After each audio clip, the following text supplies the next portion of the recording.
Oh, hey everyone. Hey Sakota. Hey Doug. So, Good afternoon. hello.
So Nathan, over the weekend, I was able to get uh, my deploy working, which because I wasn't, I wanted to focus on class. I wasn't fully following along on my own, and uh, Sure.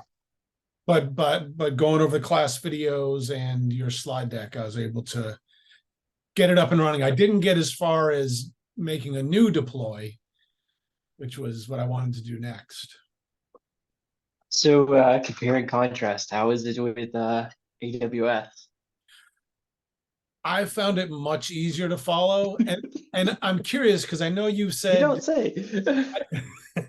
I know you've said you're not the biggest fan of Fly, and is that just because from like an advanced user level it's limited?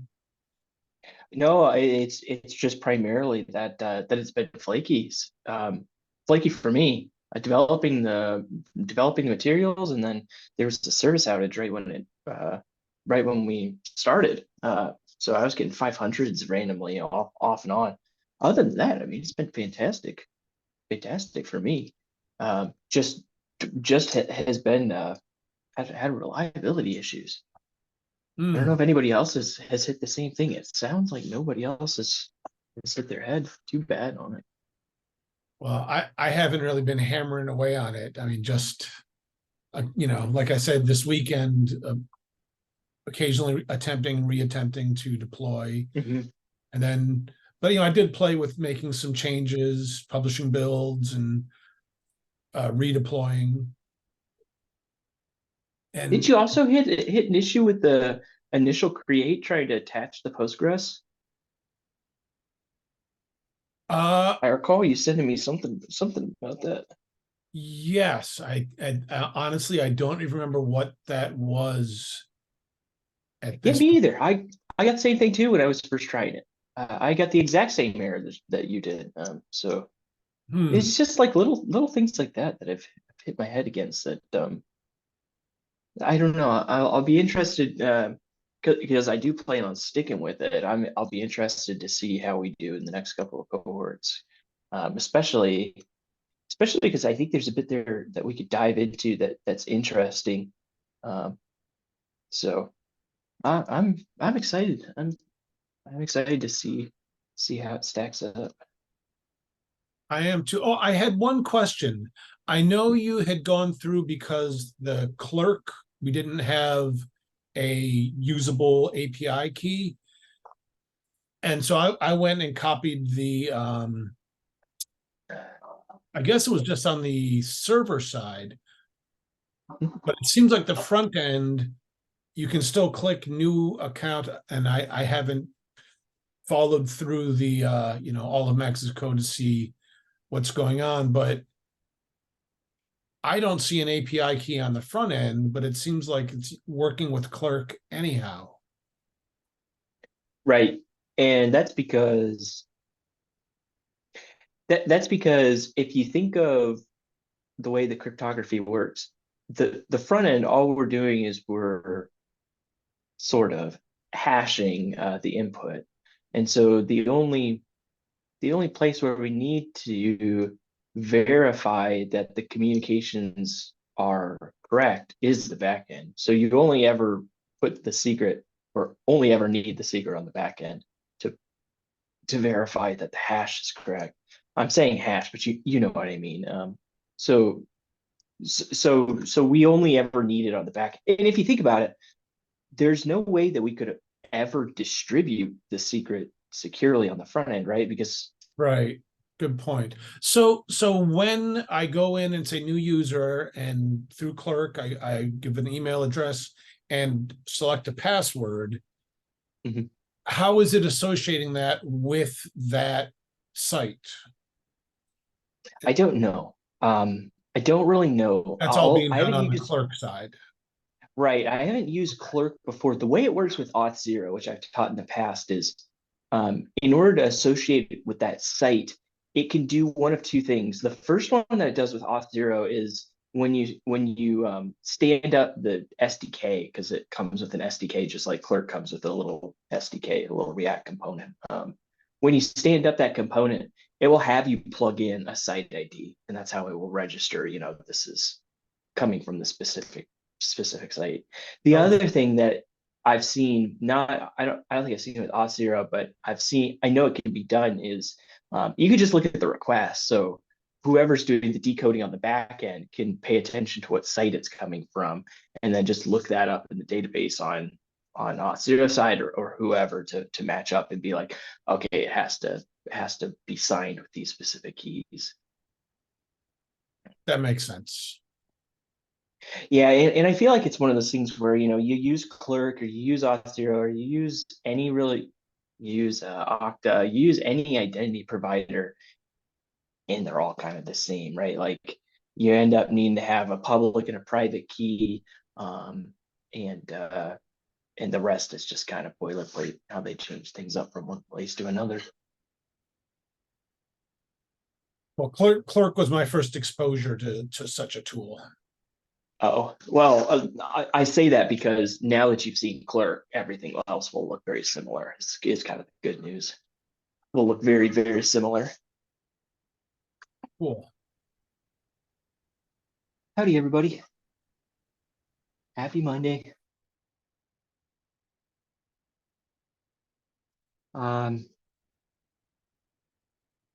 So let's talk about what we're going to do today.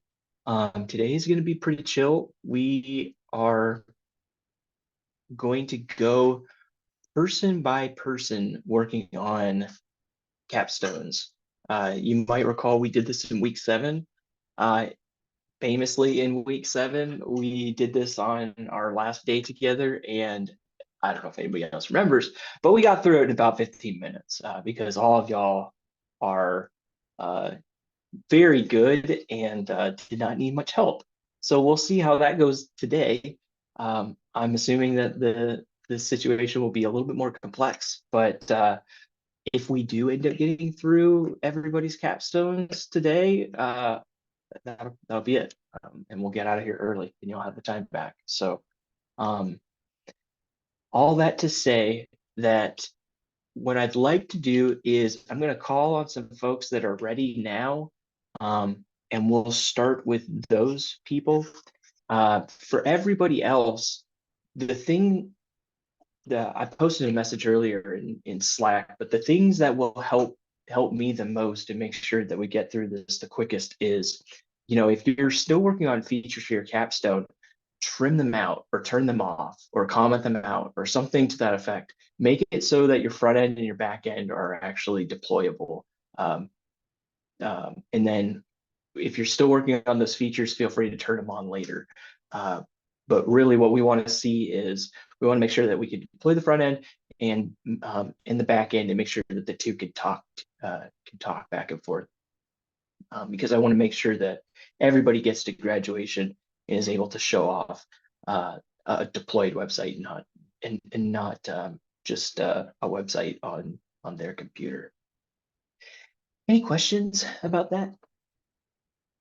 Also, if we get through with you, and you don't need any more help with your front end or your back end, you're more than welcome to log off for the night and take the time back. I won't be really covering any kind of new material. There are a couple things on the slides about automation with GitHub Actions, but I think we're probably going to skip that this time around. Now I'm going to ask, are there any questions? Questions about today, questions about since last time that I spoke to everybody? I got one. Yeah, go for it. So you Oh. said, Did you get unlocked? oh, haven't gotten that way yet. It's all right. It's all right. It's all right. It's Okay, probably okay. partially on my end, but to be completely honest, I've had a lot going on these last few days. But you said to turn off features to deploy the website, right? I don't really know what that means. Sure, Like, to yeah. be honest. What I mean is like, well, first off, how many people in here are still working on their capstone? I am. Just by show of hands. Okay. How many people have code that isn't working right now on their capstone? Define not working. Meaning if you open up, like if you do npm run start, let's say npm run start on the front end, does it compile? Oh yeah. Does it load? Okay, that's what I'm talking about. If you're midway into, let's say like refactoring or changing how authentication works on the back end, all of those things would prevent the app from standing up, and then we're going to get a bunch of red flags when we go try to deploy, right? Because the app's going to be crashing. So what I'm talking about is if there's, I'm not saying go and cut off clerk. I'm not saying go and trim out the database connection. I'm saying if you've got stuff that's in progress, turn it off for now, just so we can get a clean deploy. Does that make more sense? Yeah, it's a bit more clear. Thank you. Okay.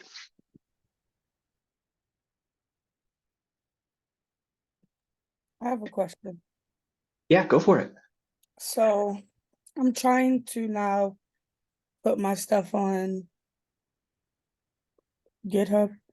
So do I have to go into the desktop or could I do it in the browser to put it in like, where is it like add file?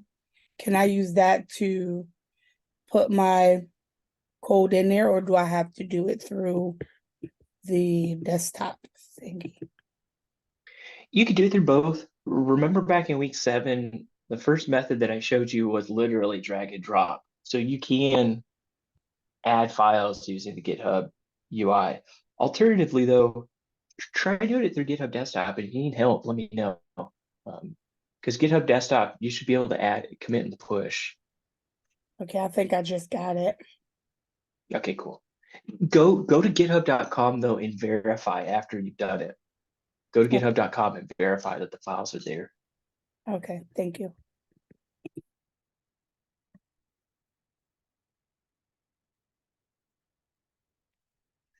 Okay. So Corwin, remind me, and we'll circle back to you at the end to make sure that to try to figure out how to install Fly. Were you able to get Xcode installed?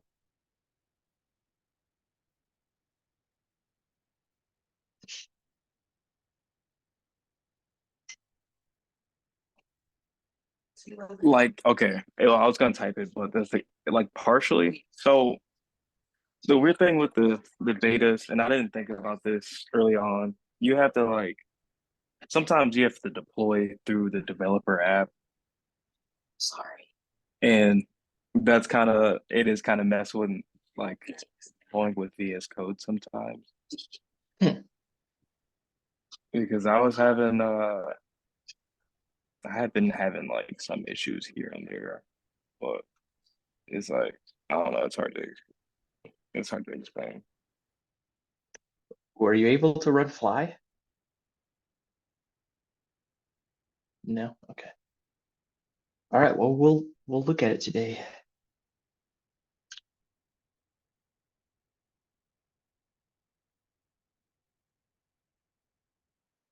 I kept getting that it couldn't reach the server. I restarted it. I backed up everything, I restarted, I cleared it off, and like it was just for some reason freaking out about going down. I don't know why, but I just wasn't trying to corrupt anything, so I just went back to Sonoma. Okay. Reinstalled Xcode on here, but they won't let me Okay. install Xcode and VS Code for some reason.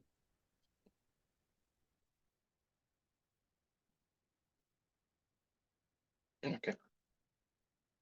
I'll come back and I'll come back and we can try working on that. Okay. Natasha is still making a second table for your backend DB. So Natasha, if you can at least get your code into a place where the backend will stand up, maybe it won't need that second database. If you have any code that's trying to connect to that, sorry, any code that's trying to connect to that second table, maybe comment it out for now. That'll help us get through the deploy a little bit quicker. And then, yeah, Taylor, I think we can get through the mono repo without too many problems. So adding DNS entries to direct visitors to your Fly application. So we're not trying to get users to visit the Fly application. We want them to visit the Netlify, which then talks to Fly. So I don't think we need to do anything with DNS on the Fly side. So Quota, you had your hand up. Do you still want to go? Yes, so I think I did something wrong. So With GitHub? yes. Okay. Do you want to share your screen? And we'll we'll start with you today if you're feeling ready. Okay. Okay.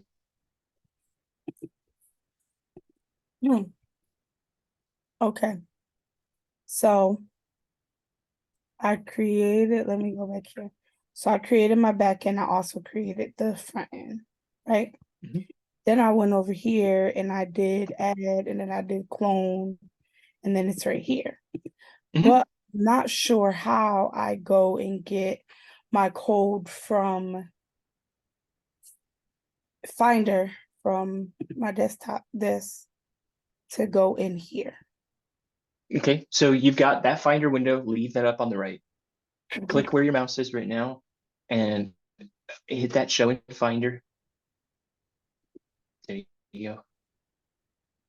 Drag this stuff to here. Wait. Okay, Right. what So take this stuff and put it right here. this whole thing? Not the whole folder, just all the files inside of it. So everything that you see right there. The node too? Node modules, everything. Okay. So you can hit Command A to, Wait. yeah, you got it.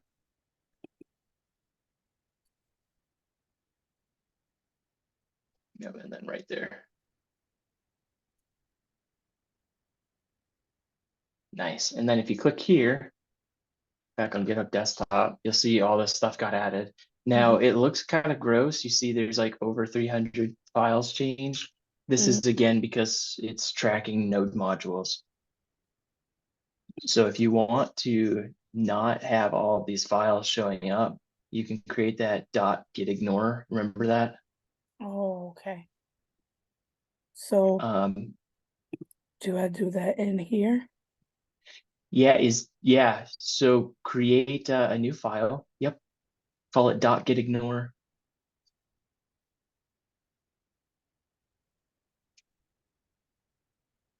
Nope, just .gitignore. That is the extension. There you go. Hit enter. And then node modules, node underscore modules.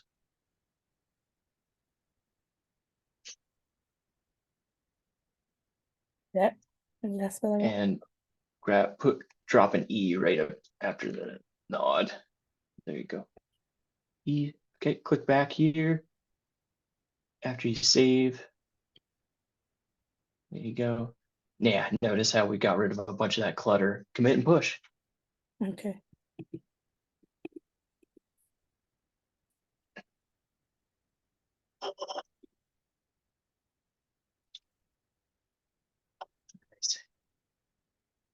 So now I gotta go and do the same thing for my front end. Yeah, yep.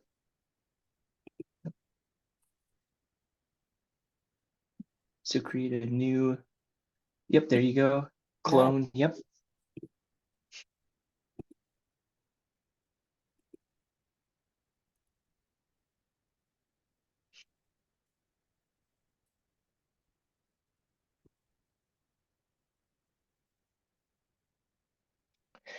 You don't have to have your code up on GitHub today. I appreciate Sequoia doing this because it's going to look really nice as a portfolio afterwards. But no, to do the deploys, you don't have to have this stuff up on GitHub. I don't mind. I definitely don't mind helping folks get their stuff up on GitHub though.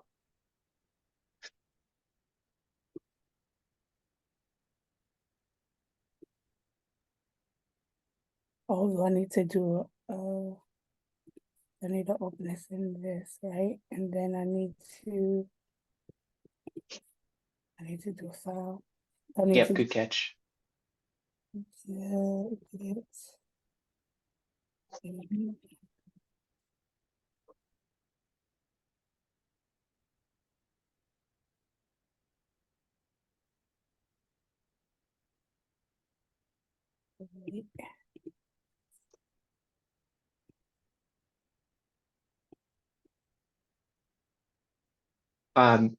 Go ahead, Plash. So if we're like ignoring node modules and putting our code on GitHub, like once we deploy them, will it work? Like, cause like all the NPMs aren't, all the libraries that we're adding will not be there? Um, Or is it just for to have a version of your code up there?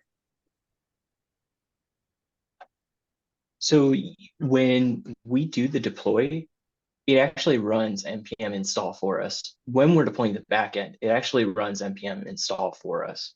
And then for the front end, remember we do npm run build. In Gotcha. that case, it's also bundling up the code that you actually use from node modules. So so we don't need to commit node modules and push it to GitHub. I think I answered your question. Does that sound right? It does. Like, so, but that's for like Fly and Netlify. Like, what if we want to like deploy it using GH pages? For GitHub Pages, remember GitHub Pages is stupid. It only knows it doesn't know how to do an npm run build. It just knows to take some folder that contains ready to go files and serve them. So with GitHub Pages, you would also need to do an npm run build, and then you need to commit and push the build folder. Gotcha. Thank you. That thing we've been pushing in Netlify. Yep. And yeah, it's stupid. Yeah, and I don't mean stupid in like the idea that like it's not good. I mean there's no bells or whistles to it. Like it really needs you to have all of the files compiled and ready to go. It doesn't do any of that for you. Like Netlify will do a little bit more for you, but okay. And then let's do commit. Yep, you're already on it. Nice. Okay. So now that you've got Quota, now that you've got the code pushed up for both of them, let's do a couple of deploys here. So let's go and do the let's start with the back end, and then we'll work on the front end. Does that sound good? okay. So give me a terminal in the back end, and let's do our fly deploy on the back end code first. Yep, you're here in the Capstone backend. This looks like it's for your GitHub repo. This looks great. Yep, give me a new terminal. All right. So we have a couple options here. We can reuse the blog backend, or we could create a new Fly backend app. Do you have any preference? I don't. Okay. I'm gonna say let's try doing the blog backend just because there's less things to set up. Like we set up DNS and all that during class. So why don't you just go ahead and do a fly launch? And then when it asks you what the name, yep, go ahead. And then when it asks you what the name for your app is, go and find the name, log into Fly, or if you know off the top of your head what the name of the backend was that you created in Fly. Mm, where do I find? Is it in If you no log, Fly, not Nova Fly? if you go to the Fly dashboard, it should show up there. You're trying to, you must be looking on another screen because I can't Yes, see. it says Yeah, here we go. so. Yep. So quote a blog backend. So take that name and just type it in to the terminal.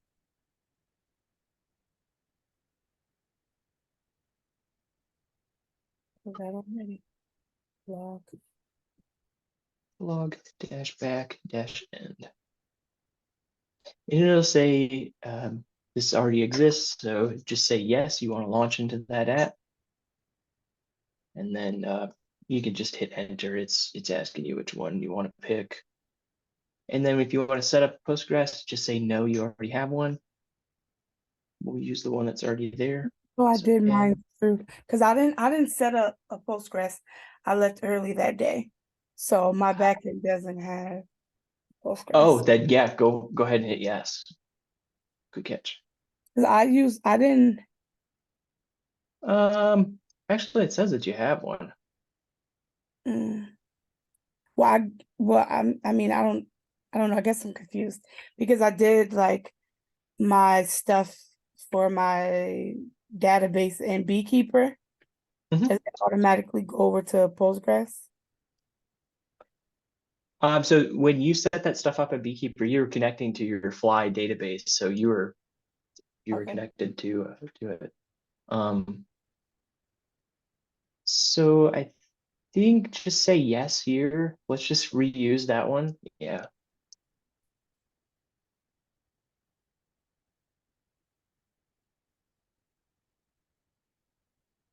Would you like just hit no?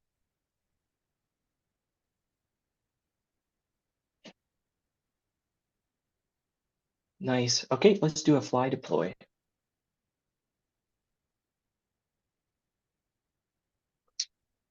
There's not a limit to GitHub commits that I've ever encountered. Blash, if you want some help, I'm happy to help load. That'd be awesome.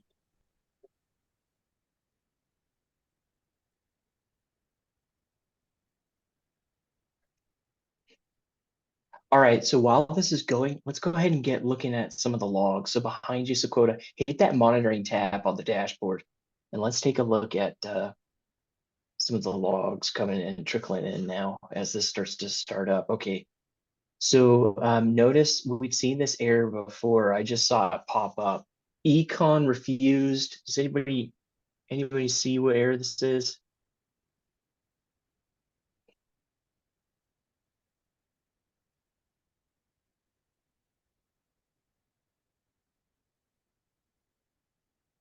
What's 5432? That's default port for.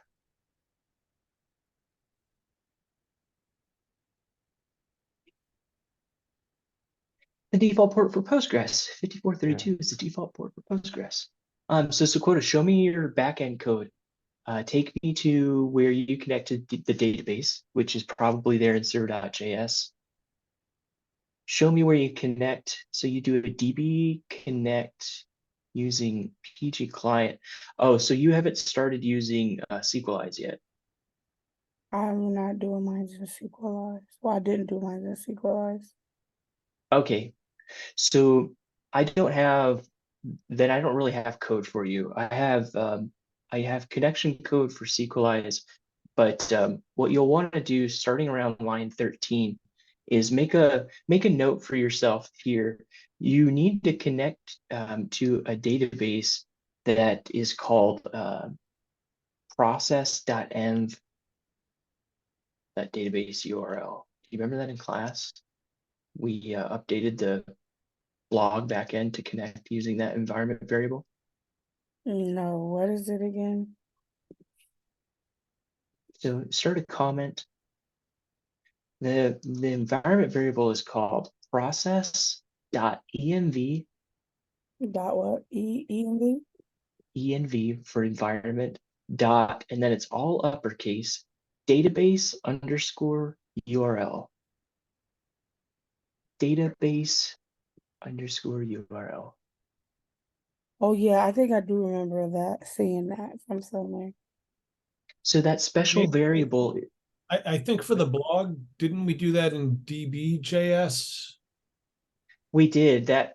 Oh. db.js for the blog had a SQLized connection in there. It looks like Sequoia is going to use the raw PG client, the raw Postgres client, instead of the ORM SQLized client. So here on line 14, I know on line 10, probably around on line 10 for that PG client, I know there's going to be some kind of configuration option that lets you pass in a database URL, and you'll want to take and pass in that process of database URL. And I'm happy to help you do that later, Sequoia, if you'd like more help. Okay, But so go ahead.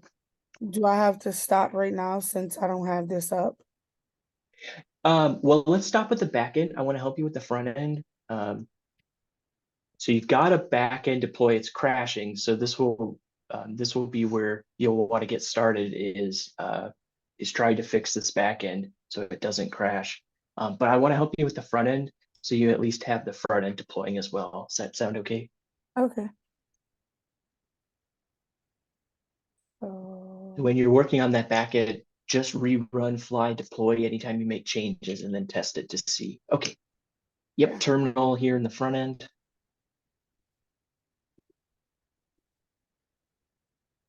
And so Coda, when you're developing on the front end, the loop is going to look a little bit different. Instead of running netlify deploy, you'll have to make sure that you do an npm run build first. So, yep. This compiles all of your React code, JavaScript, it minifies all of that stuff into those special bundles. And so every time you make a change to your front end code, you'll have to run npm run build. Okay, and then do a netlify deploy. My spelling is right. NETLIF. Thanks. Yep, netlify. There you go. Deploy. Netlify deploy dash dash prod. So space and then dash dash prod. And it's connected. The dash dash and the P are all one. Spell prod. PROD. That's Short it. for production. Yep, go ahead.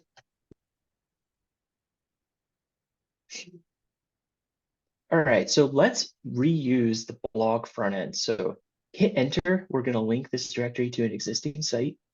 And then scroll down or press down until you get to the choose from a list of your recently updated. So press down. Okay, enter. Yep, that's the one. Hit enter. And then whenever it asks you what the publish directory is, it's always build because that's what npm run build produces. Okay, enter. Yep.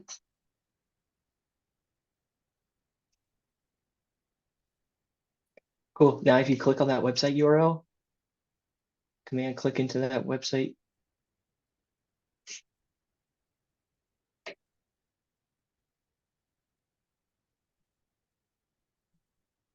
Let me open it up. Yeah.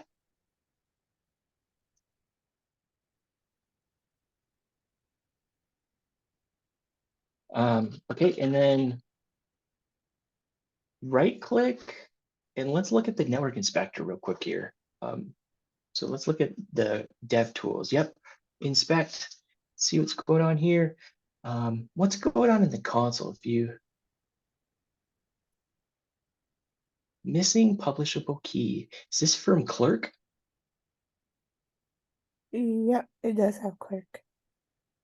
So click on that link to app.js. Does anybody understand what error this is?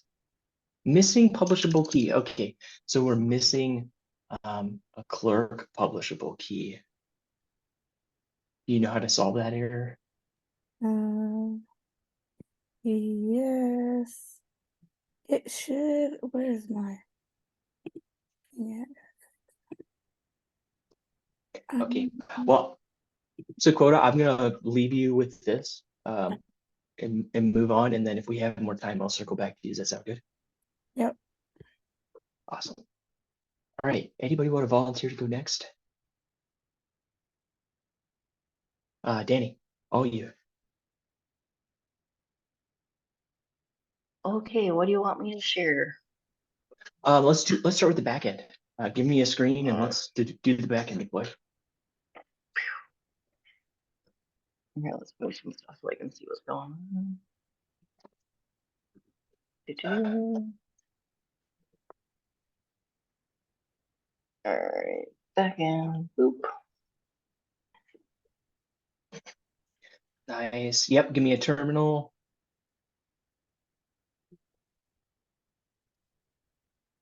CD up one. So CD space dot dot. You're in the node modules folder. So go up one level. There you go. Now you're in that top level folder. All right.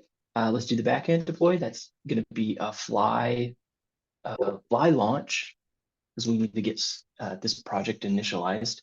So do a fly launch. So right in here. Mm-hmm.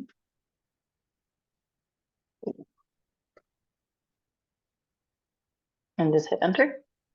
Yep. And then your app name is going to be whatever you called your blog backend. So pop open a browser and let's go, unless you know exactly what it is, but we need Yeah, it to be. no. All right, let's go browser. Boop.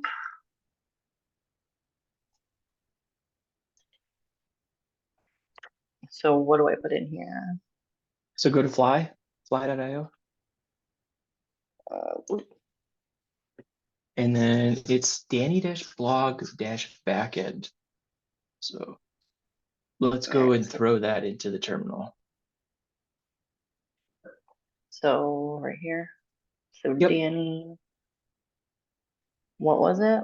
I forgot everything. -blog-backend.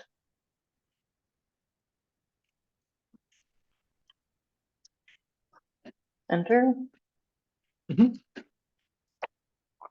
Yep, you do want to launch into that app. So yes.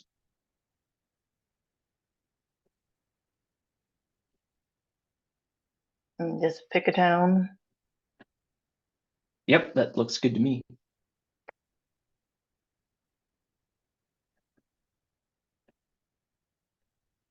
And then let's say no, Okay. because you're going to reuse the existing one, and then no for the Redis because we haven't used Redis. Okay. And all right. And then after this is done, you're ready to deploy. So fly deploy. One. Go ahead. Yep. And while this is running, let's take a quick look at db.js.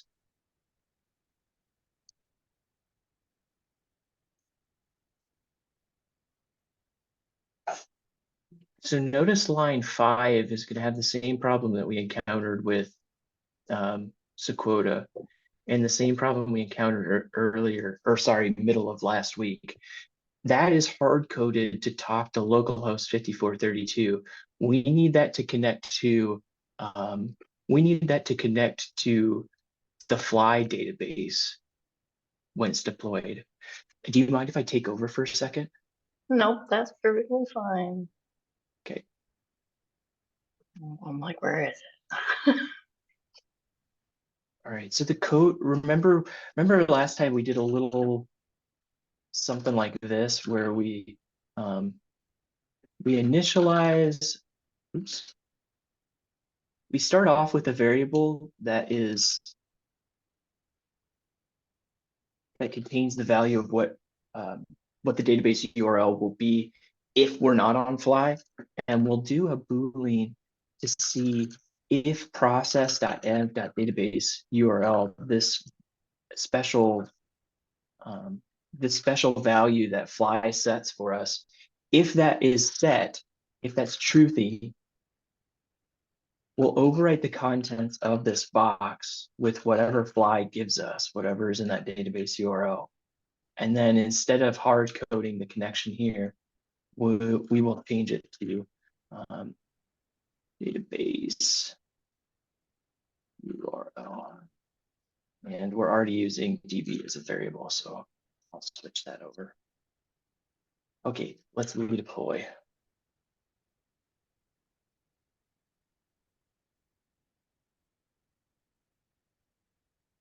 So for others watching, remember we need this little snippet of code for our backend to be able to connect to Fly Postgres. So be sure to add this to your Capstone backend if you're using SQLize. If you're using the raw Postgres driver like Sequota is, remind me and I'll look up the instructions for us to plumb that value into the PG config. So wait, so I shouldn't add that into mine?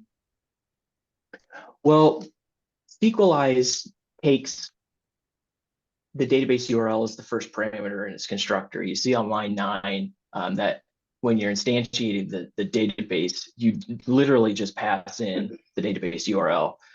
The PG library that you're using, I don't know how to plumb that database URL value into it. I will have to look at the docs to give you an answer. SQLize and the PG library are two different things. So they're going to have two different ways of configuring that URL. All right, let's look at some logs, Danny. Why don't we see, you could type in fly logs, or you can go and click on the monitoring in the browser. Either one works. Just do this one. So click on, let's get out of certificates. Just take us back to the home. Yeah, perfect. Yeah, man. It's thinking. Waking up some stuff. Come on. No. Do. But bless you. Right. Thank you. If you scroll down, I don't know why they do this funky mobile, like the window viewport is huge. All right, click on the blog backend. Let's take a look at some logs. So I guess scroll down. Oh no, this responsive layout is pretty brutal. Click on that monitoring here. Right here. Oh, Down below, yep. All right, so it looks like we're past the 5432 database connection issues. It looks like we're just having an issue binding to the right port. Does anybody remember where we configure the right port from last week? Docker file, TOML file. The TOML, yeah, exactly. And we talked about, actually, you pointed out, Palash, that the Docker file also has a port setting. So Danny, click behind you and let's change that fly.toml. right here. Yep. So where it says internal port equals 3000, we need that and the value in server.js to align. So if you click open server.js, I think you might be at 3011 if you scroll to the very, very bottom.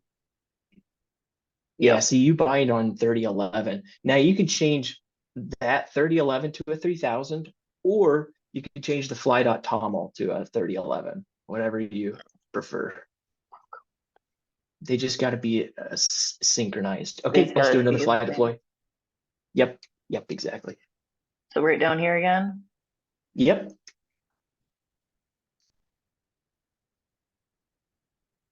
Oh my God, my brain's gone completely out of the window. Doing it live. Yeah.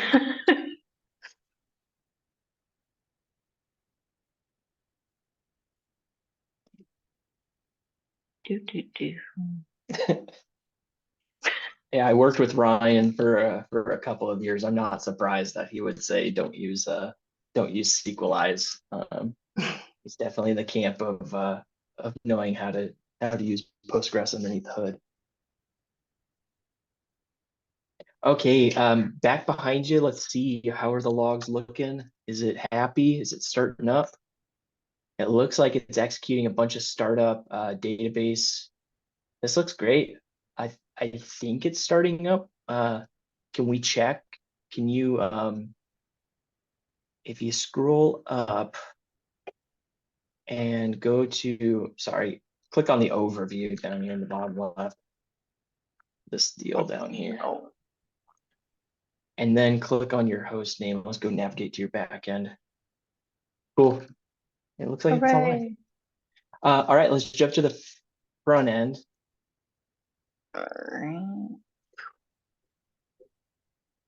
All right, front end, same deal. We're gonna hijack the blog front end to do our deploy. So down in the terminal, if you want to Control C, get out of that dev server. Let's do it. npm run build. Run, or what is it? npm Build. run build.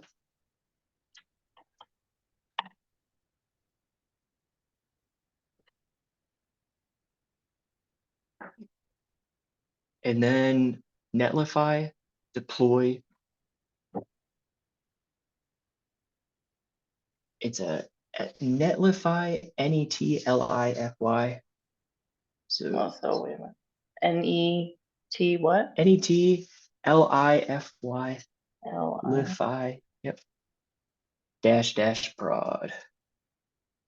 Together or All together, separate? yep. Okay.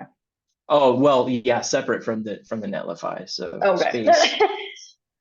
And then what? Danny, you're missing a Y now. Oh my gosh, I just deleted it. Good Lord. And then what right after And, that here? it's in Zoom chat. Netlify dash prod.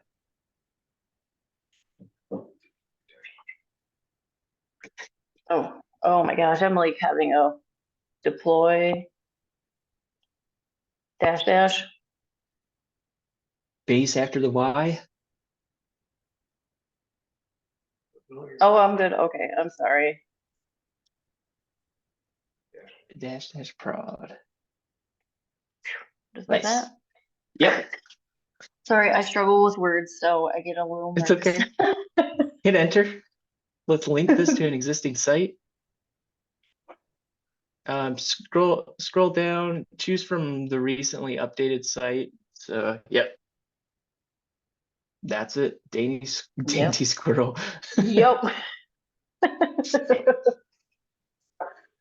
Build. Every time it asks you what the post directory is, it's always build. The Fantasy Cats Oracle PDF. That thing must be huge. Okay. Click on that website URL. Let's see. Do we have a working capstone? Oh wait, And come click. on. Come on, click. Come on. Why is it being like this right now? Open. Keepers. Hooray, look at that. Davey, I think you got you win the prize so far for. Yeah, everything's showing up. Dude, well, you win the award. You have a working capstone. Wow. Yeah. Wait. Right click. Show me the network inspector. Is this actually talking to the backend and everything? Show me the network tab. Okay, refresh. Oh, okay. I will show you how to fix. I will show you how to fix this. But in the meantime, go to tarotcapstone.com. Chop off the readings part. Yeah, I will show you how to fix that. And then click on whatever you were just on, the readings, the saved readings. Was that where you were at? Yep. Click that request down below, the one for 200 that you see down at the bottom. Click on, Over here. yeah, click, sorry, click to the left of it. Just slightly to the left. Don't click on that link. Yep. Click right there. It's not opening up a side thing. Usually there's like a little side panel that opens up here. Let's see if I make it bigger. Well, You click on that, it doesn't open. nothing that I Yeah. can see. Either way, I'm super impressed. It looks like it's talking to your backend. That's fantastic. Nice job. Hooray, thank you.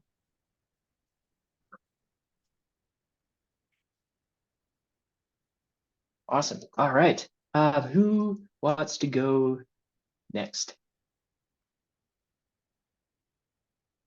Plash, go for it. All right.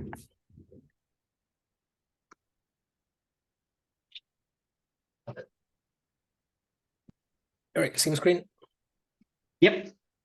Gotcha. I was just trying to look for the code that we did the other day so I could like be a little prepared, but I couldn't find it. So sorry about that. That's okay. All right, so here's the front. On your left is the back end, on the right is Okay. the So let's take care of the little things on the back end. So yeah, exactly. Let's hack that database URL in there. So start off with a box that contains that string that you have on line 8. So let's do a let db, or sorry, let's do a let database URL, whatever you want to call that variable. I keep calling it db, but that will collide. Good catch. Yeah. So shove all of line 8 into that box to start with.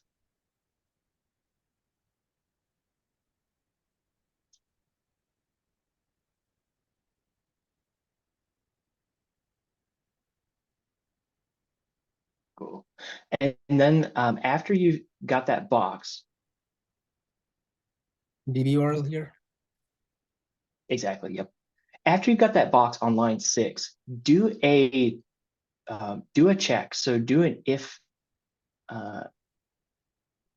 DB URL. process.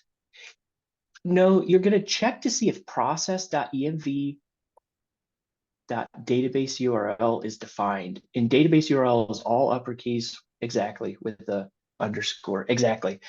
If that's defined, which means that it's triggered, overwrite the contents of DB URL with that. You can do it that way if you'd like.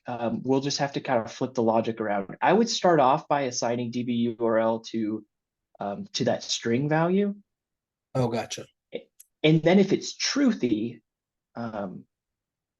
change the contents of it. And if that's not, I put this in. No. Back how you had it. Either whether database URL is defined or not, we still have to instantiate a SQLized connection. So keep that outside of the if check.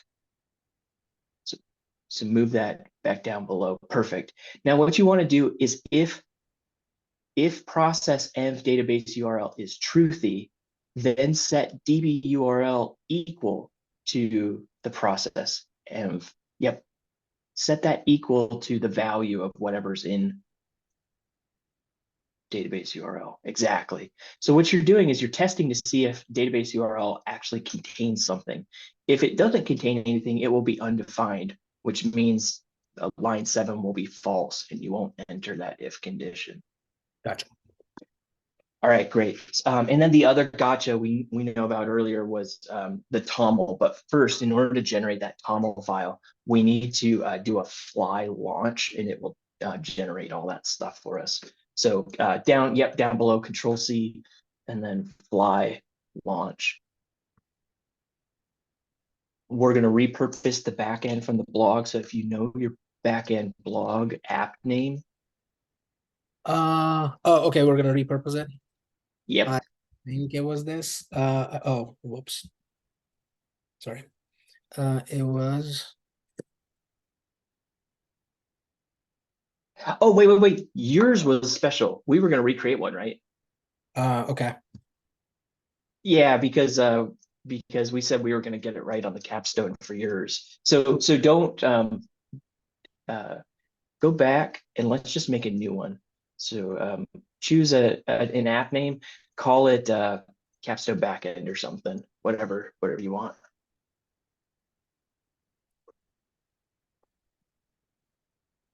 Cool.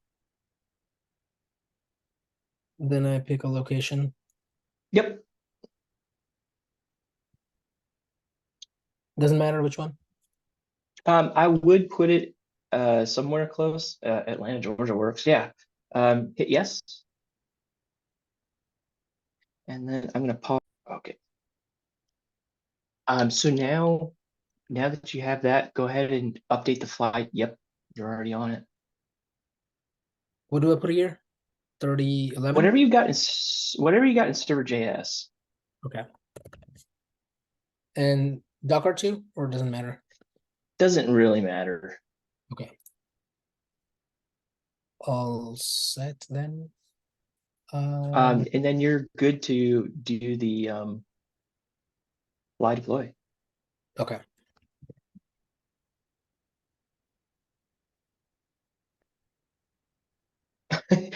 Today I learned the fly CLI is case sensitive.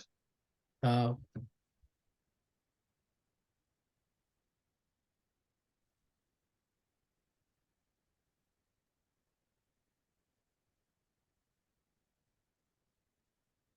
All right, I'm feeling good about this one. I'm thinking that we can come back and check on it here in a sec. If you want to go ahead and start on the front end, we just need to do an npm run build and a netlify deploy -- prod.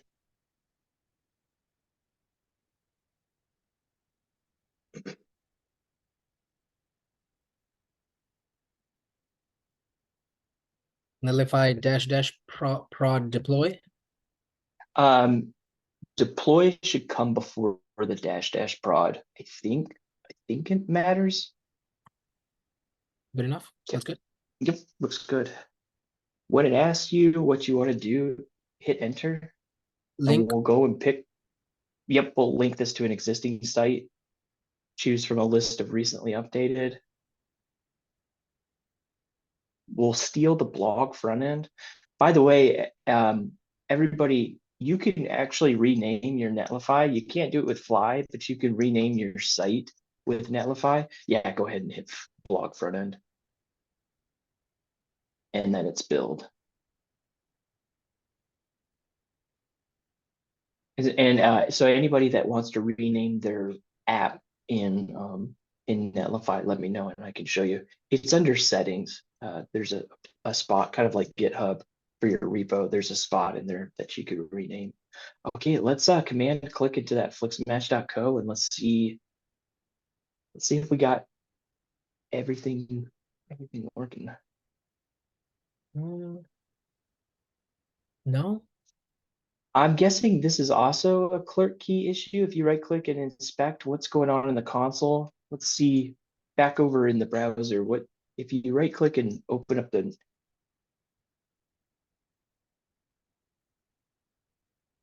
Build. Okay, so it looks Gotcha. like it's a network issue. So I think where where your front end connects to localhost 3011, Like here. well, so if you go back to the front end code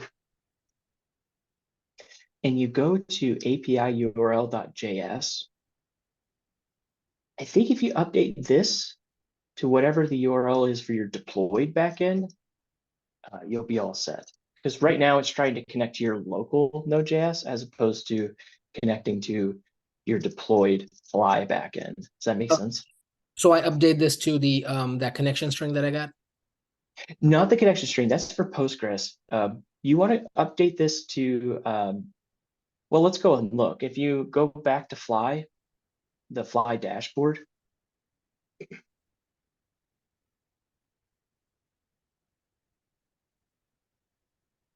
Yep. Take me to the backend, exactly. Yep. And then that right there, that will work. So that would be a good URL to use. Also noticing though, when you opened it up, it looked like it was just spinning. I'm wondering if it's crashed. Can you show me the logs in Fly for the backend? You can get to them by either running Fly logs in the terminal, or you could do it in the browser. Each one, either one works. Fly logs. Is your app listening on 3011? Check server.js. It sounds like server.js didn't. Oh no, it's something else. Error module not found. Maybe, how about, yeah, there's like clerk key issue, I think. Yeah. And if you give me like 1 minute, I think I added like one page, like one component to it, and that wasn't working, but it was working locally. So I thought that Check would, that Docker ignore. If you go back to the backend, I'll bet you that Docker ignore. Yeah, drop that clerk API key.js from this Docker ignore. Save, rerun fly deploy.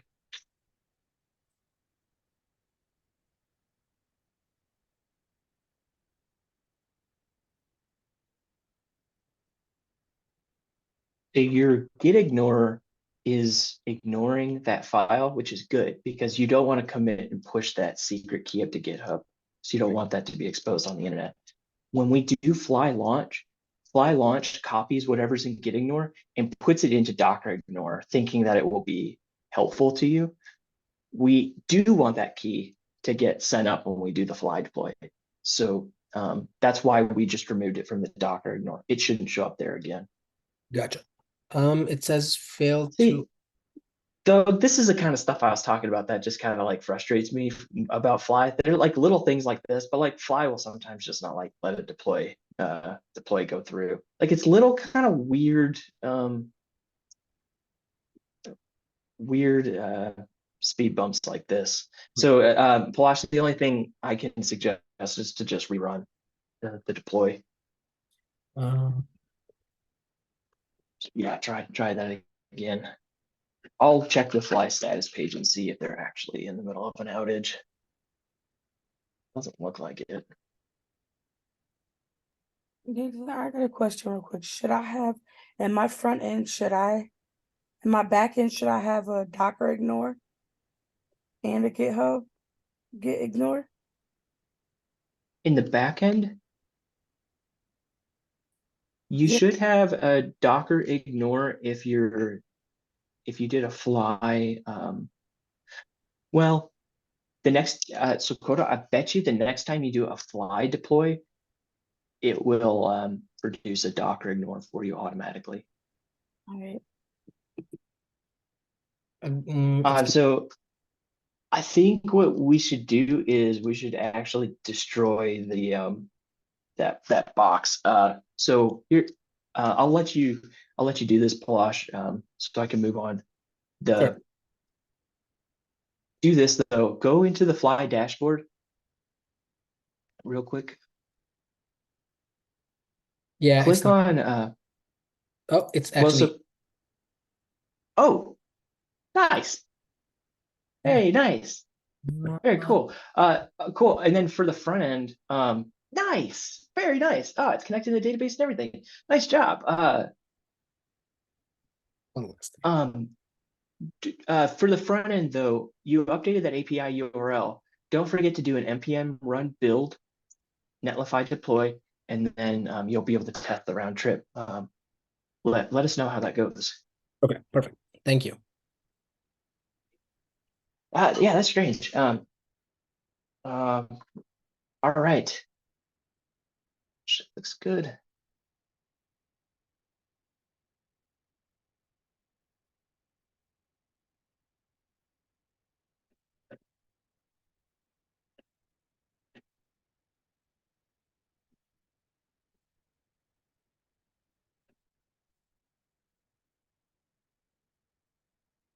All right. Anybody want to volunteer next?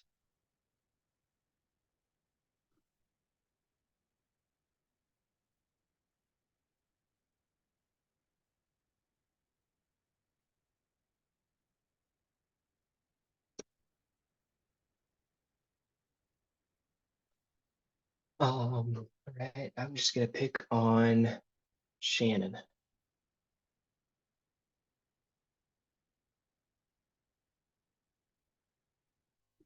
Hello. Hi. Hmm. Okay, so opening the back end and front end. Yeah.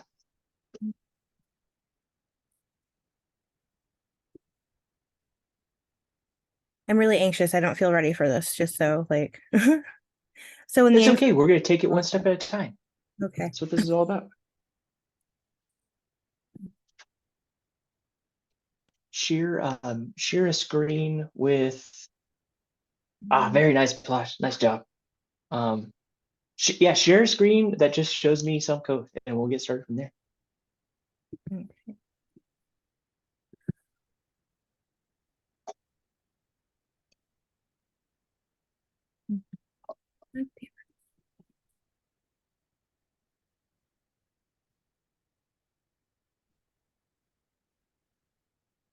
Hmm. Front end. All right. Yeah, let's do back end first, just because for some reason that works better in my mind. All right. Down in the terminal, Control C. Let's get out of the npm run start that you did. Nice. Okay. Let's go ahead and just jump straight into the deploy. So do a fly launch. We just need to do a launch one time to initialize the project. The app name, let's grab that from the Fly website. So in a browser, hey, there's Max's face. All right. Did you just have a video with Max? Yeah, I was watching a replay. Oh, nice. Yeah, take me to Fly somewhere. They're just like showing his face. Yeah, his face is just like hovering right there. You don't see it? No. Yeah. Does anybody else see Max's face right there? You got Phantom Max on your computer. Oh my God, that's so funny. It's behind it was behind the Zoom thing, so I couldn't see his face, just sitting there staring at me. And now I'm like, I don't know what I'm doing. Okay, take me to the browser. We're gonna go look at Fly in the browser. Okay.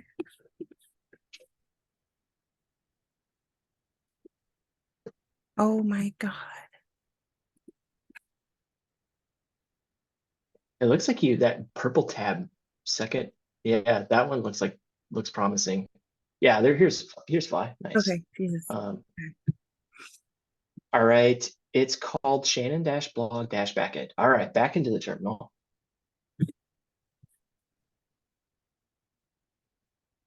Okay. What was it, Shannon?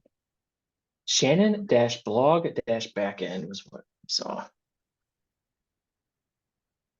And we'll know if we got it right. But yep, it asks if it already exists. Yes, we do want to reuse that one. Just hit enter. All right. No. Oh, wait, hold on.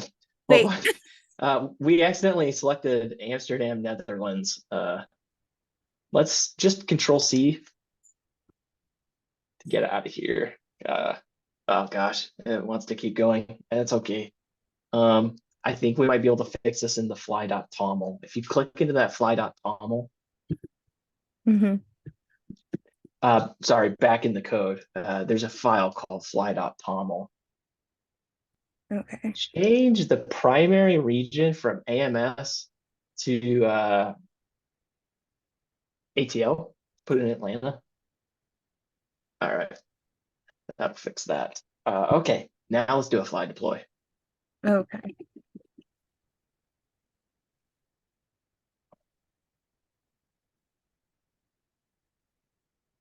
Cool.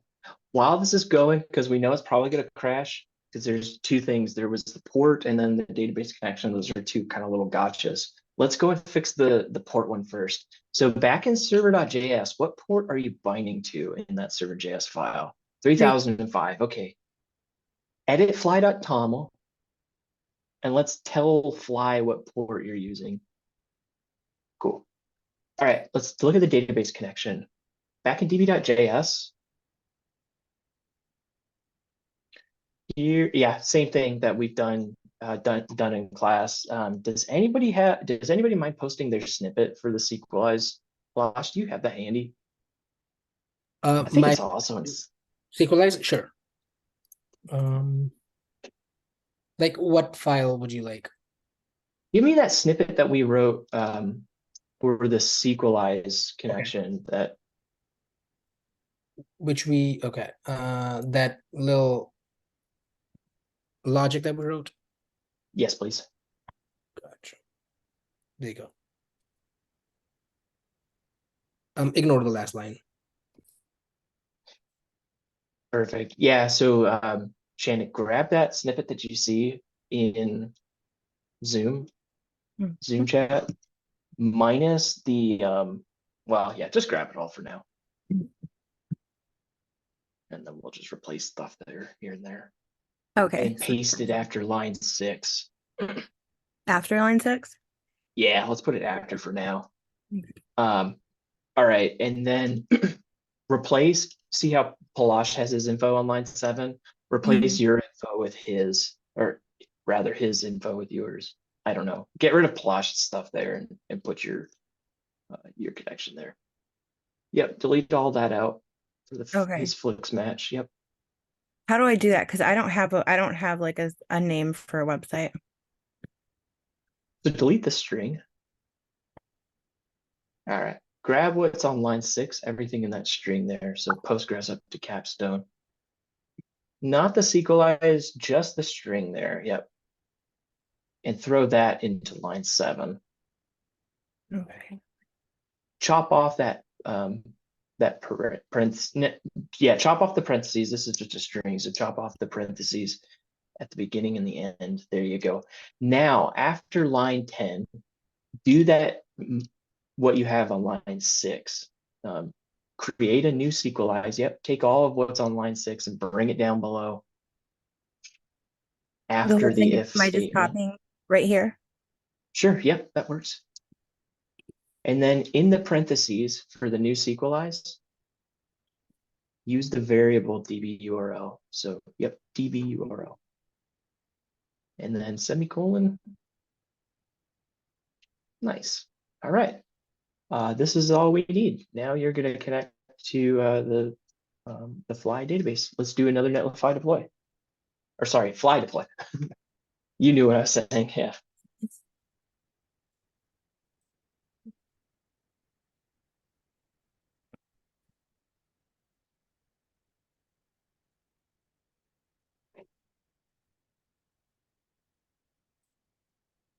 All right. And we'll leave that. Let's go jump to the front end. I'm feeling good about the back end deploy. I think it'll work on the first try. Wow, you've written a lot of front end code. That is impressive. Okay, let's do the Netlify deploy here. So down in the bottom, Control C to close this server for now. Yep, exactly. Netlify deploy -- prod.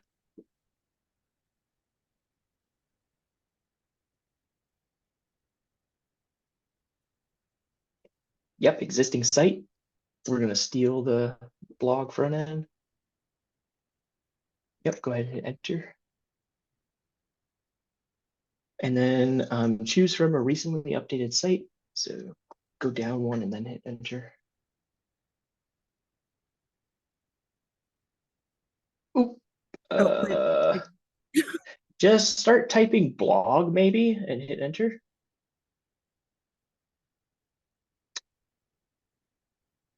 Oh, cool. All right, that worked. We forgot to do an npm run build, but that's okay. Do build. Say build. Yep. Yeah, that's yeah. So run npm run build.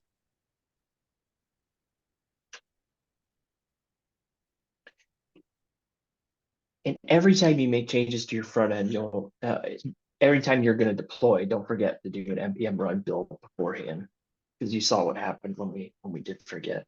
All right, press up on the keyboard a couple of times to get back to that Netlify. Yeah, there you go. Down one. Go to the Netlify deploy command. There you go. Hit enter. It'll ask you if you want to use what directory. We want to publish. What is this? It's always build. Build is the directory.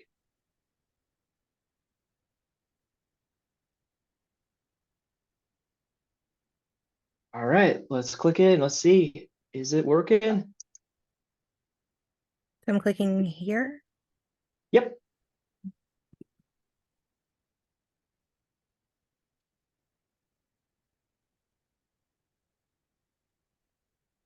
There it Hey, is.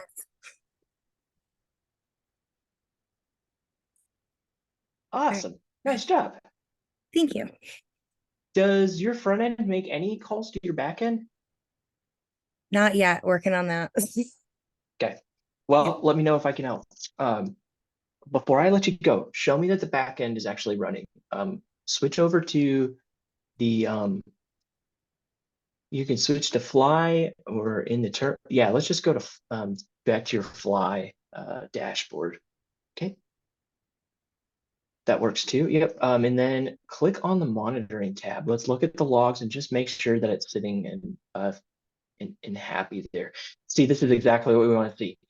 It says server is running on 3005 in the logs, and then it's executing a couple of select statements so we know that it's connected to the database correctly. Nice job. Your backend looks like it's happy and alive. All right. Awesome. Thank you so much. Yep, you're welcome. Great job. Right. We've got 12 minutes, so we can squeeze somebody in before break.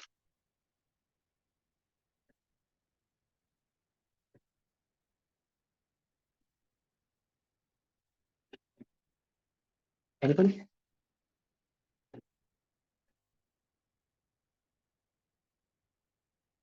Come on, it's not that bad. We're having fun. This is awesome. We're deploying capstones. Amberlyn, come on. I believe I broke mine. That's fine. We'll Okay. fix it. I was trying to put mine on GitHub and then I believe I wrote over something and now I won't. Okay. I tried to put everything back where it was and it won't start. So Well, let's fix it. Go ahead and share your screen and we'll jump in.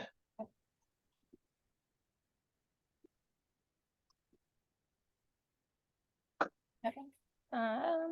So Well, before we deal with the GitHub stuff, can we do Yeah. the back end and front end deploy? Do you have those working? um,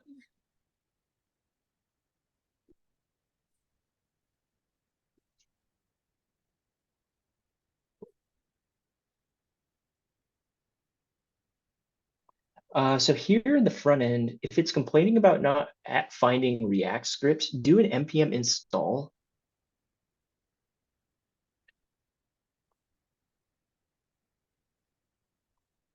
And then you should be able to do things like npm run start and npm run build and all of that.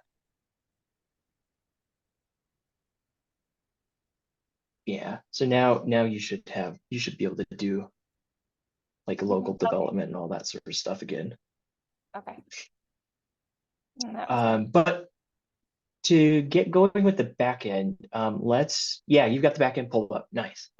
Let's do the fly launch here in the back end.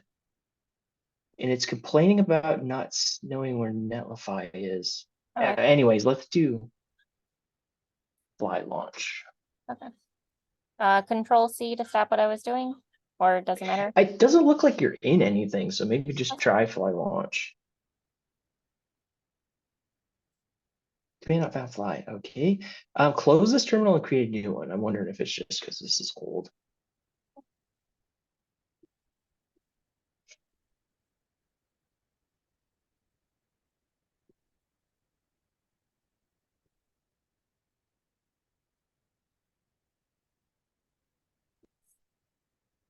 Okay. So you can hit that plus right where you're at, or you over here in this space, you can right click and do new integrated. Yeah, exactly. So do a fly. Yep, exactly. Fly launch. Command not found fly. Fly CTL. Does it know about either of those commands? CTL, you said? Yeah, fly CTL, all one word. Oh, Uh, okay. no, I was behind Um, from the last week. do you mind if I take control for a second? Sure.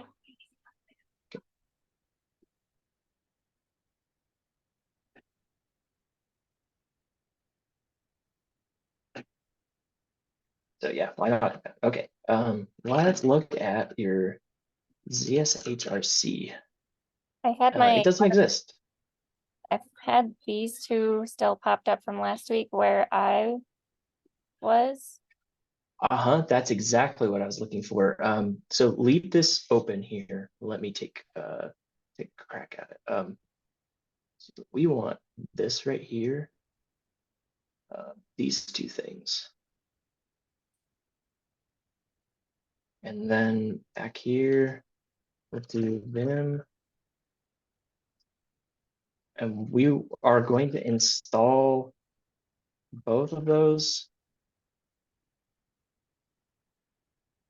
So this is just going to tell the terminal where to find those commands. So we'll get rid of that. Let's recreate a new terminal, and then let's run fly, and it's here. So we'll do a fly launch, and that. Oh, fly. You just need to do this once. Fly off login, and you're connected. Okay. All right. So I'll stop remote control. There we go.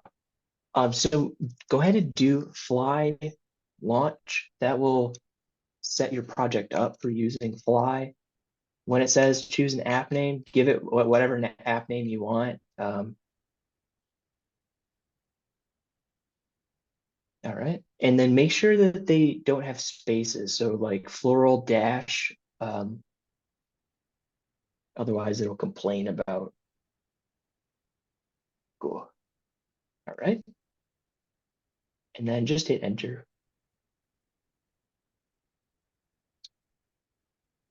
So you have to Oh. use lowercase. Oh, interesting. So we've got to rerun that command. It kicked us out. So do fly launch again. All right, flower dash forecast. Okay. And then instead of hitting enter, it looked like it kind of press down until you get to Boston. Press it down. Oh, go Oh. up a couple more. There you go. Yes. Let me pause. We will resume the recording because we're done looking at the database credentials, but also I think we'll just go right into a break. And Amberlyn, if you want to stick around, we can get the Netlify stuff going. Does that sound good with everybody? All right, let's meet back at 7:20.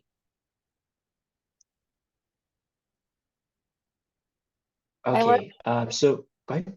I worked on getting Netlify working with Jason. And when I went to log in on the Netlify, it wants like a picture of my ID and everything. It says that they were like protecting their website from fraud and like and now my Google like got rid of all of those things. So I can't bring it up to show you, but I can, maybe it'll come up again. Well, let's figure it out. So in the terminal, let's install the Netlify command. So do an npm install npm install -g, so space and -g. Go back up, press up once, and then space, and then netlify-cli is the name of the package to install. So yep, netlify-cli. Any space? No space. Right, dash. What was the last part? CLI. Okay. All right, enter. now we'll be able to run the netlify command. So if you, once this finishes,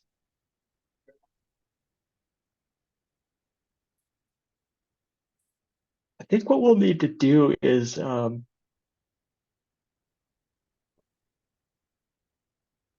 a netlify deploy -- prod. So netlify, yep. And there is a space between the deploy and the -- but there's not a space between the -- and the prod. So go ahead and type prod. Prod. Okay.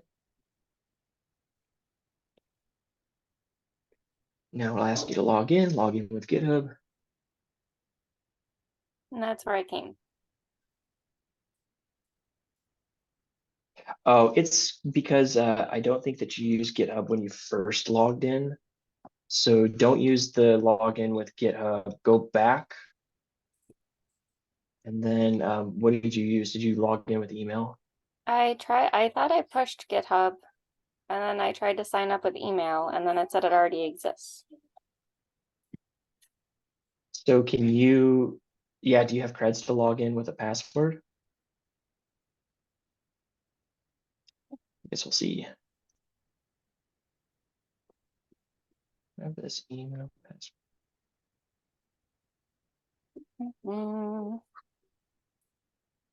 I'll say forgot password, I guess. Yeah, I guess we'll have to go through this. Let me pause. To open it. Yep, command to click to open that. Open, yep.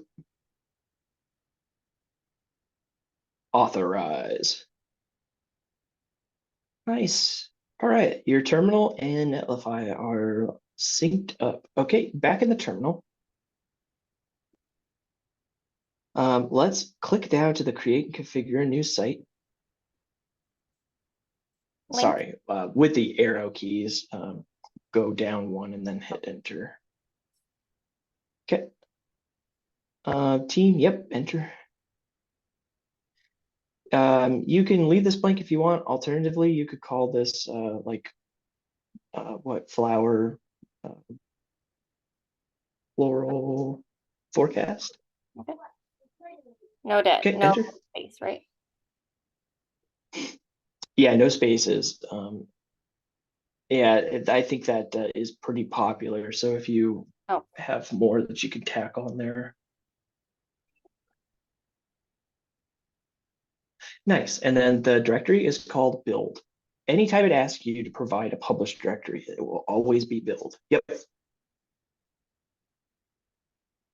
Now it's uploading your code. Again, anytime that you want to deploy the front end, it's always going to be npm run build, netlify deploy prod. Those two commands will push your front end. All right, now if you click into that website URL, floralforecast.netlify.app, that last one, you should see. Yes, because Go you're ahead. allowed. A second.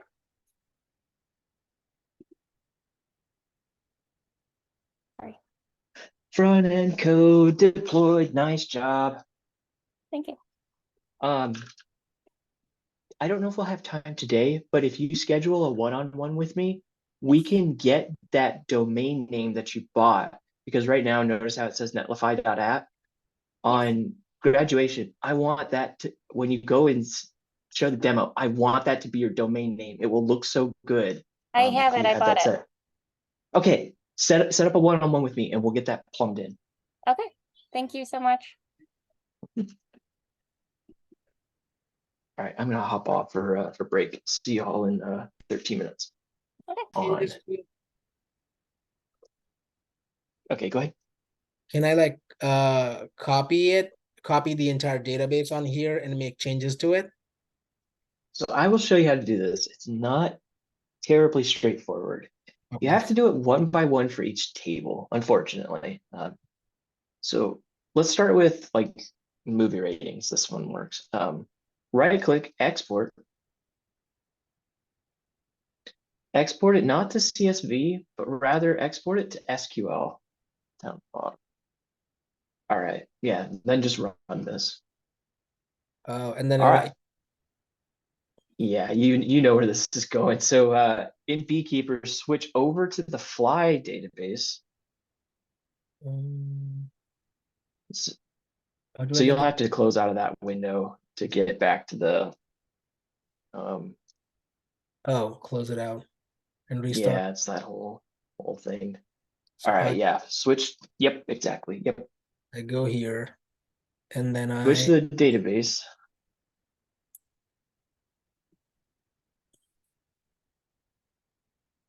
There it is. All right. here, maybe. From a query, so go up to the query, yeah. So that's where you'll paste the SQL that got exported. So go hop into downloads and find that SQL export. Oh shoot, Gotcha. that's fine.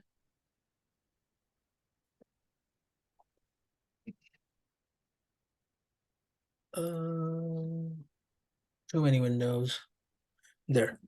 Downloads.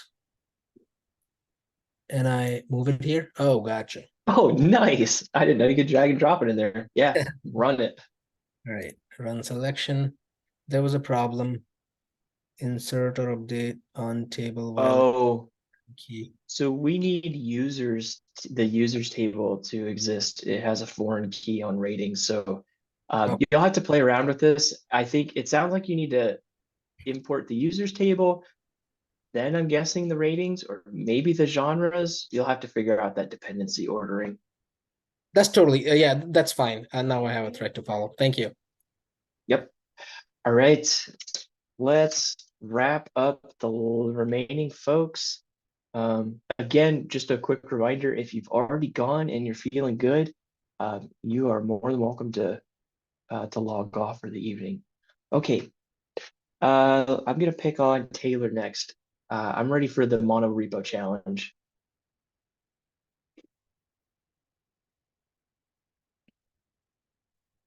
Just probably going to be pretty anticlimactic because I don't think it'll actually be too hard. Okay. Yeah, I've got everything should be good for this screen.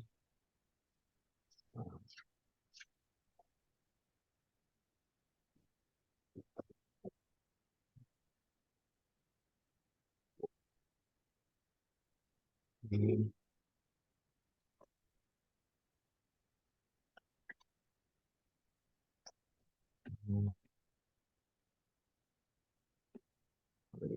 There it is. All right. Give us a backend. So it's all in one repo, so I have to. All right. So it's all right into here. So how do you want me to start? Open up a VS Code. Let's get a terminal going wherever the backend code is. Okay. Cool. Yep. All right. Let's start with Fly. So do a Fly launch here. And for the app name, let's reuse the blog. So we need to go and grab that name. If you open up the browser and look at your Fly app name, the existing one that you had.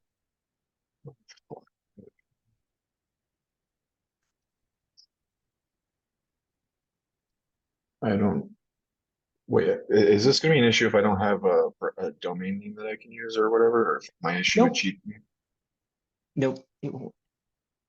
Okay, so I don't know what you mean by the fly. So grab me a browser and show me the Fly dashboard. So open up Chrome and go to Fly.io, sign in with GitHub. And then take me, click on that logo on the top left to get us to the dashboard. Nice. All right, Taylor blog backend. That's what we'll use. Okay. So back in the terminal, go to start typing in Taylor-blog-backend. That's the app name. -blog-backend. All right, enter. It says it already exists. Perfect. Hit yes. Yep. was telling people hit enter, but we kept hitting Netherlands. Okay. And then no, you already have a Postgres database. And no to Redis as well.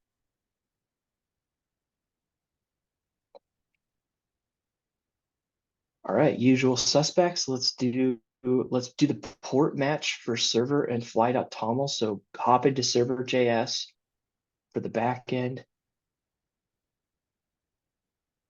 Show me where you're connecting to a port. 3080, okay. So we can leave that 3080 if you go back to the fly.toml file in that same folder. Change that internal port. Cool. All right. DBJS. Take me to the DBJS file. All right. So you're using Sequelize, which is good because that means you can wholesale copy and paste the snippet that Palash put in earlier. Here is that snippet. If you don't still have it.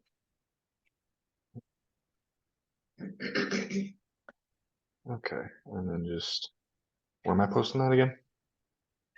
So throw it in on line around line 5, probably right before line 5. Shay, yeah, we are actually deploying capstones right now. If you want to deploy yours, have you already deployed your capstone?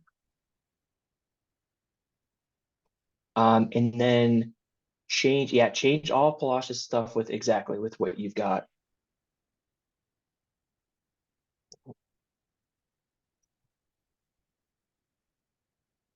Okay, and then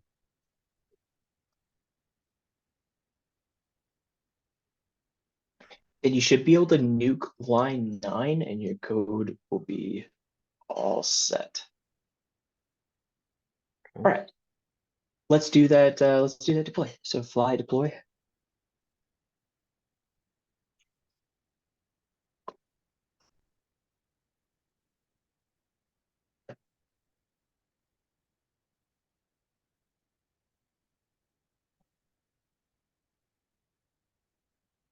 While this is going, let's do the front. For the in the capstone folder, give me another terminal. And this one, let's go ahead and just jump straight into it. Do an npm run build. wait, run build. Okay. Run build, yep. Followed by a netlify deploy -- prod.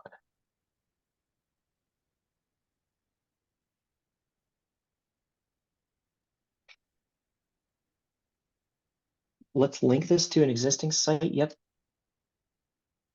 And then choose from a list of recently updated sites. Yep, that one works. And the post directory is always nice. All right, if you command click into that website URL, let's see how things look. We know we'll have front end assets. We don't yet know if the back end will work, but I've got a good feeling about it. Nice. So do we have anything we can do to test a call to the back end? No way. Did that make a call to the back end? So this is a third-party backend that I have set up, and it pulls this data based off of whatever's here. Okay. What functionality on the website does make a call to your backend? Is there anything we can do to test that the two are talking to each other? So that's what I was in the middle of Okay. for today, because it's just a lot to plug in, so it's taken me a while. Sounds good. The only thing then that I want to leave you with is I want to make sure that the backend is standing up and not crashing. So if you click onto that fly tab that you've got open, that second one, take me we're in the backend DB2. I just want to go to the blog backend because remember we've repurposed that to house your capstone backend. So you can get there by clicking on that logo in the top left. And then take me to just the plain old blog backend. So one more down. That's where your code is. All right. And then over on the left, click on the monitoring tab. See, this is exactly what I want to see. It says server is online, which means it's binding to the correct port because we fixed that. And then it's connected to the database, which means it's doing that SQLized connection correctly. And you can see it's doing that because it's making a couple of these SQL executions there. So you know that the backend is standing up and healthy. So although we aren't proving that the front end can talk to the backend, we know the backend's healthy. So that's as good as we can do right now. Nice job. Nothing.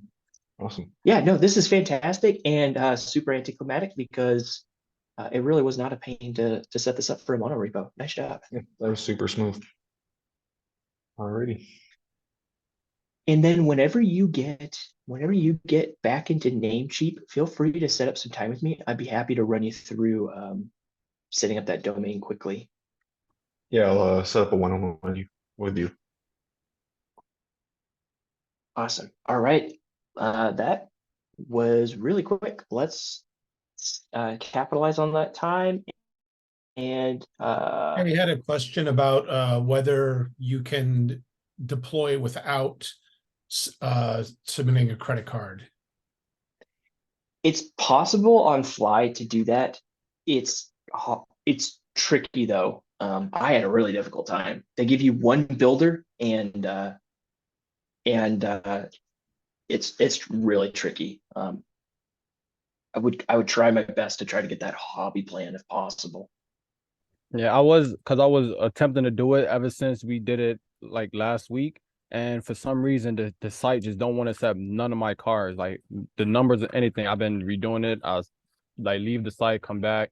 But for some reason, it just keeps saying my card isn't being accepted. So I was wondering if that was necessary for deployment or not. It's not. It's just, again, it's tricky. Keep trying. Try to set up the card. I If you will. I'm can't, gonna keep. yeah, if you can't, just again set up a one-on-one with me and I'll be happy to walk you through the same steps. It's taken us on average 10 to 15 minutes to get people through, so it shouldn't take us much time at all. Does that sound good? Yeah. So if I'm gonna do it again today, and if it's the same result for tomorrow, I'm gonna set up a one-on-one with you sometime this week. Sounds good. Corwin, I'm probably gonna have to do the same thing with you just because it sounds like it's gonna be a bit involved. Is that all right? So I am so sorry because I feel like I've been putting you off all week trying to get that Xcode stuff. Nah, fixed. you're good. It's just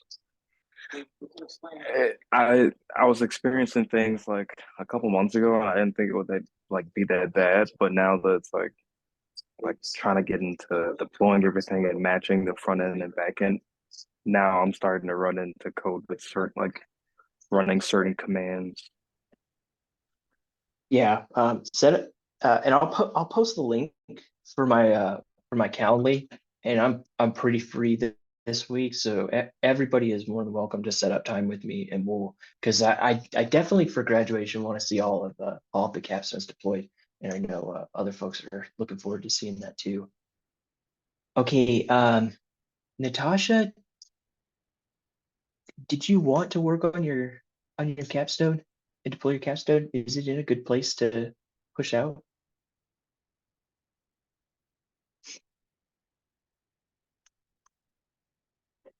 Same question for Alize.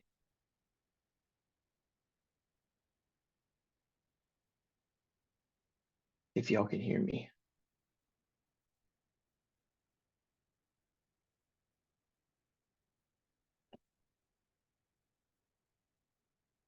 Okay. Brandy?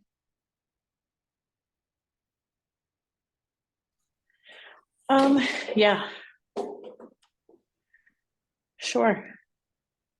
You want to share your screen and show us a window with backend? Yes.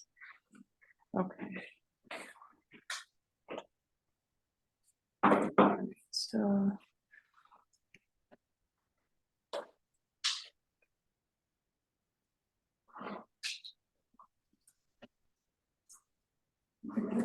Yeah. it is. One. Okay. All right. You have limited me to just VS Code. Can I get the whole desktop? That, Oh, yeah, well, I am in full desktop. I see. It's just it's Yeah. full screen. Cool. All right. The backend on the right, Control C, and let's close out of that. You've got the server running right now. So down in the terminal, hit Control C.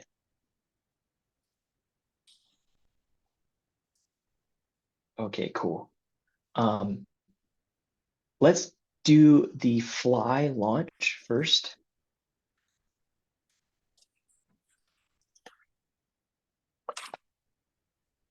And then for the app name, do you happen to know what your fly app name was?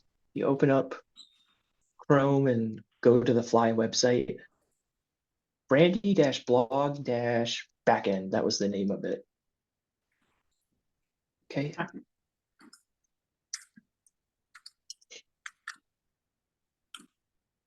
Dash blog okay. dash backend. I just have to remember how I named them because I know that there was, I named them wrong. No, I named this looks one, good. at least, oh, okay, all right. I think the front end we called backend. I think that's what it was. Okay. Yes, you do want to launch into that app. We want to reuse that all that stuff we did with the blog during class. Yep. Bring that. Yeah, exactly. Cool. Nope, because you already got one. Nope, because you don't use Redis. And fly.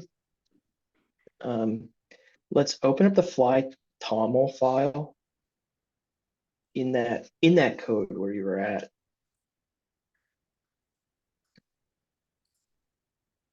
All right, so the fly toml file says 3000. What does server.js have again?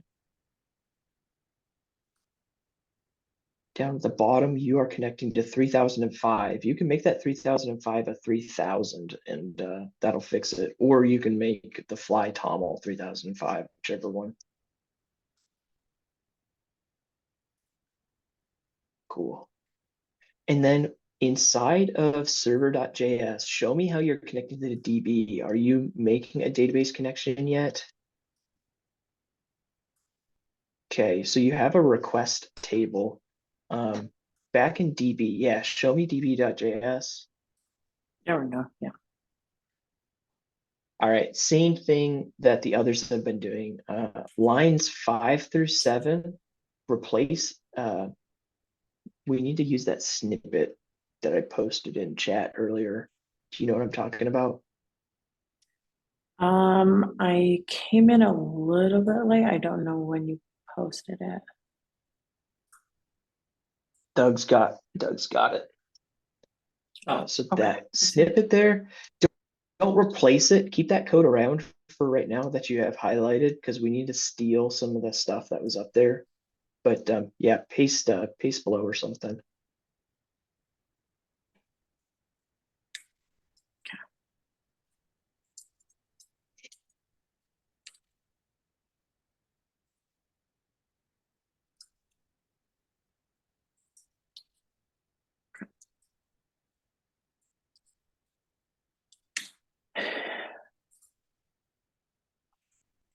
Paste.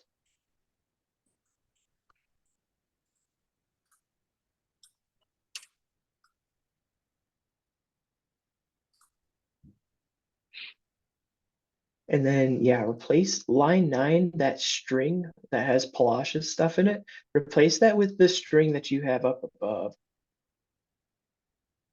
So where you have Postgres, B Taylor, ASL, yeah. Swap out those two strings.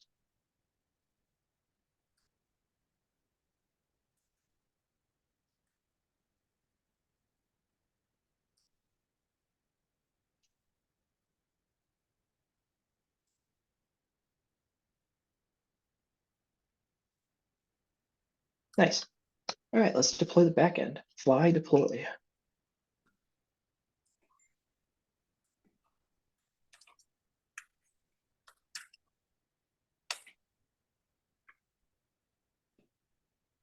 Okay. While this is going, let's flip over to the front end and do the front. So, yep, that other terminal. Control C to get out of that. npm run build. Actually, you're in the src folder. cd up one. So cd space dot dot. So that will take you up one folder. Okay, now you're in the root of the front end folder. Okay, npm run build.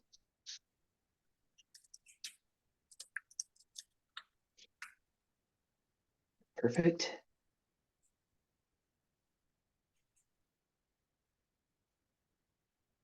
The command you'll want to run is netlify deploy -- prod.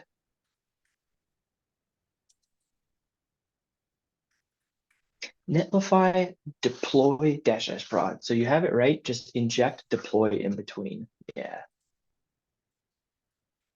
Cool. And then just hit enter.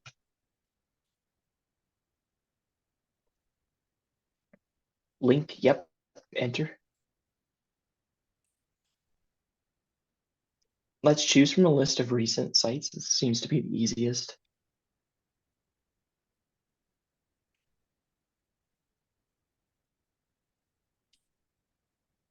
Yep, there's our front end that's called backend. Enter.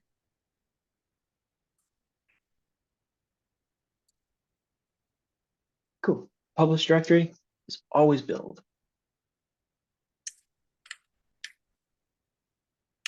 Nice. All right, now we're uploading. Oh, your website includes music, Videos. videos, MP4. Okay.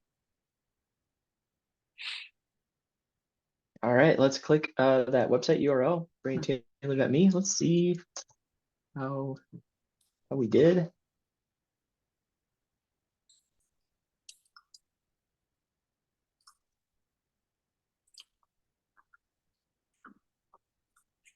Nice. So it looks like we've got some stuff. Is there anything that makes a request to the backend yet? No. The request checker makes connections to the backend. Yeah. Because I don't know if $10. this will 10. load, but yeah, no, okay. But I just had it up and why isn't it working? I'll put $10 down that this is because it's trying to connect to localhost 3000.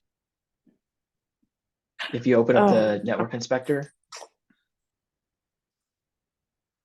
or you could also look in the code, either one. But if you open up that, see it's responding 404, failed to fetch. Sorry, scroll down a little bit up. Right there, where it says failed to fetch. It's failing to fetch localhost 3005. You see that? Okay. It's not very obvious. It's a little bit easier to see on the networks tab, but yeah, exactly. That right there. Yeah. That right there is the giveaway. So the answer to this is to update the front end code to not make a request to localhost 3005, but instead make a request to your Fly backend. And you can get that URL either by, remember how we made that api.brandytaylor.me? The API DNS Vaguely. record? Yes. So you can update your code to talk to that. And the place to change it is probably going to be here in the API URL JS file. It's my guess. Yeah, see, I think you use that API URL to make requests. So I think you'll want to change that. But Brandy, you can make that to one of two things. You can use that fancy DNS entry that we made in class, or if you go to the Fly dashboard in the browser again, click back to, yeah, exactly. Take me back to the dashboard, scroll down. Keep scrolling down. Yeah, Brandy blog backend. Ignore the two down at the bottom, they're databases. Click in Brandy blog backend. Yep. This host name right here, this will also work. This thing right here. Okay.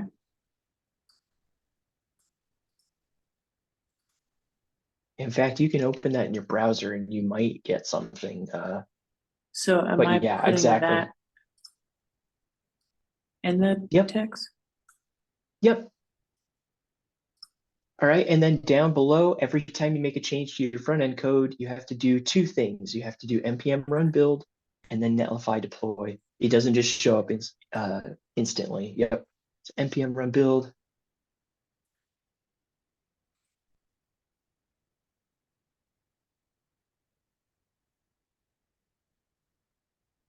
Netlify. Netlify, and then you can actually press the up arrow and it'll take you to the last. There you go. Yep. Rerun that deploy to prod, to production. Publish directory is always. Exactly. Yep. So for everybody else that's watching, it's always like this for the deploys. Every little change that you do is going to require running those two commands. So it's a bit more time advantageous to do your developing on your Mac. Then once you feel good with it, then do the build and push up, just because it takes time to run those two commands. Okay, let's go see. How did that change? Is the record or the request checker actually making commands to the request to the backend? Oh, yeah. Navigate to bradytaylor.me, take that, chop that in the URL, chop that request check off. There you go. Now navigate to it. Yep, absolutely, Sakota. I think we'll actually have about 10 minutes left here. So what's going on? Click on the network tab down below.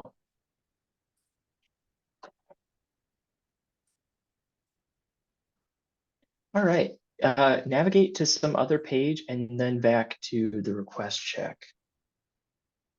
Yeah, this error is, I'll show everybody how to fix this here in a second. All right, yep, take me to the request checker. Oh, nice. So it's making a 200, Brandy. You see down below, it's making a call to the request endpoint. And it returns status 200, which is great. So it's working. There are just no requests right now. So you need to load some into your database. I have some in my database. You do on your Mac, but remember you get a separate database with Fly whenever you have a Postgres on your machine, and then there's one that's deployed. Okay. Okay. So how do I do that? Good question. Good question. Okay.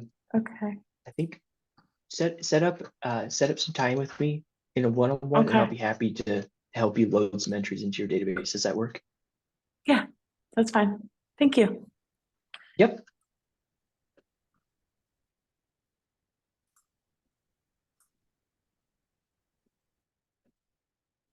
All right, nice work. So quota, we got some time, and then that will be it. Yeah, see you later, Shannon. Looks like you already left. Same for everybody else. We've already gone the round, so feel free to call it a night. Otherwise, stick around and we'll do some debugging on Sequota. Sequota's capstone. Go for it, Sequota. Okay. So actually, this is for the PG client, right? Okay. Yeah, there's a couple of people. Amberlyn, I don't know if you're still here. No, okay. There were a couple people that were using the PG client that needed this. Go ahead.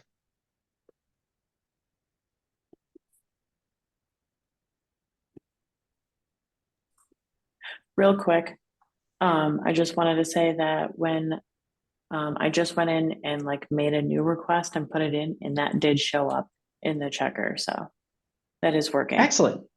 Nice job. All right, so Coda, take me to the server. Take me to DBJS.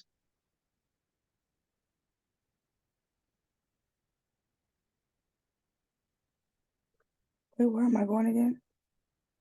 You're going to server into the backend. Let's look at some backend code. Take me to VS Code. Let's go to yeah, server.js. So scroll up to the top. All right. So that PG client. Well, I did take one thing out. I don't know if I was supposed to. This one. I did take that out of the code. That's Oh. where it was coming in. Mhm. But I didn't know if I was supposed to take it out. I was trying to figure it out, but Yeah, if you're not using Clerk, then you can definitely take it out. I am using Or Clerk. Put it back. okay. Well, if you're using Clerk, then you need to have a key. And I don't think you took this out of the back end, right? You took that snippet out of the front end, correct? Yeah. So I have Yeah, okay. I have a key. But I Okay. don't know where So I'm let's deal with the back in. I thought it well, was let's deal. Sorry, I keep talking over you. Keep going. I didn't know that the key went in the back end. I thought it was the front end. You need a public key for the front end. You also need a private key for the back end, as well as a public. You need two for the back end. One for the front end and two for the back, or one for the front end and yeah, two for the back.